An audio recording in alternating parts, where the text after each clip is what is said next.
Hello everyone, কেমন আছো সবাই? আশা করি তোমরা ভালো আছো আর আমিও ভালো আছি। আজকে তোমাদের সাথে গুরুত্বপূর্ণ একটা টপিক নিয়ে কথা বলবো। টপিকটা হচ্ছে যে আমরা যারা প্রাইভেট নার্সিং কলেজে পড়তে যাচ্ছি বা প্রাইভেট নার্সিং কলেজ নিয়ে যাদের যত প্রশ্ন রয়েছে। একটা কথা কি, প্রাইভেট সেক্টরে তুমি যদি পড়ো সেক্ষেত্রে দেখবা অনেক অনেক টাকা খরচ। একটা খাতে হস্টেল ফি, একাডেমিক ফি, বিভিন্ন পারপাসে টাকা লাগতেছে।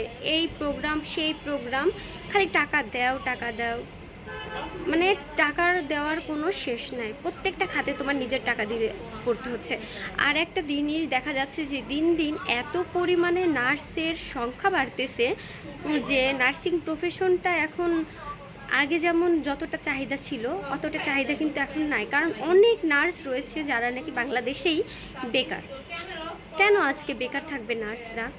এই জন্য ধীরে চিন্তে সুস্থে যারা প্রাইভেট নার্সিং কলেজে পড়তে যাচ্ছ, টাকার দিক অবশ্যই মায়া করে এবং দেখিয়ে তারপরে তুমি পড়ার সিদ্ধান্তটা নাও, আমিও যেটা মনে করি। কারণ প্রতিটা ক্ষেত্রেই কিন্তু তোমার টাকা লাগবে।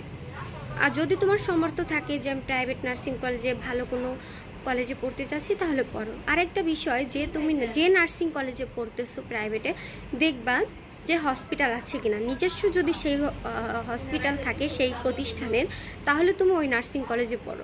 কারণ তুমি পড়া শেষ হওয়ার সাথে সাথে সেইখানে তুমি কাজ পেয়ে যাচ্ছ। এই জন্য বলতেছি, যেহেতু তুমি প্রাইভেট নার্সিং সেক্টরে যারা পড়তে যাচ্ছ, কারণ সরকারিতে কিন্তু সিট সংখ্যা খুবই কম, প্রত্যেকটা স্টুডেন্ট কিন্তু সিট পায় না সরকারিতে। কারণ লাখ লাখ স্টুডেন্ট হচ্ছে ভর্তি পরীক্ষা দেয়।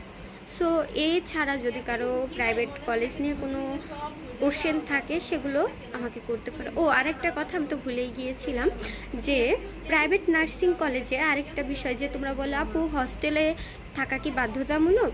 এটা প্রাইভেট নার্সিং কলেজে পড়ো বলে অবশ্যই না। কারণ প্রাইভেট কিছু কিছু নার্সিং কলেজ আছে প্রাইভেট, যেগুলোতে বাধ্যতামূলক তোমার হস্টেলে থাকা লাগবে। কিন্তু এইখানে হচ্ছে তোমার বাধ্যতামূলক থাকা লাগবে না, তুমি চাইলে নিজের বাড়ি থেকেও আসতে পারো, চাইলে বাসা থেকেও তুমি ক্লাস করতে পারো। তো বুঝতে পারছো। আর ছেলেদের জন্য হস্টেল আছে কিনা, ছেলেদের জন্য অনেক কলেজে থাকে, অনেক কলেজে থাকে না, যার জন্য ছেলেদের জন্য অনেক ভোগান্তি হয়। আর একটা বিষয় আমার ভালো লাগে না নার্সিং সেক্টরে, যেটা আমি আমার প্রফেশন থেকেই আমি বলতেছি, যে ছেলেদেরকে মানে সমস্ত কিছুতে ছেলেদেরকে, জবের ক্ষেত্রে কিন্তু ছেলেদেরকে অতটা বেশি দেয়, মেয়েদের বেশি দেখে। আর মেয়েদের চাহিদাটাও বেশি। এইখানে ছেলে মেয়ে উভয়ের সম পরিমাণ যদি একটা অধিকার থাকে, তাহলে কিন্তু জিনিসটা খুবই ভালো দেখাবে এবং ভালো হবে। এইটাই ছিল। টাটা।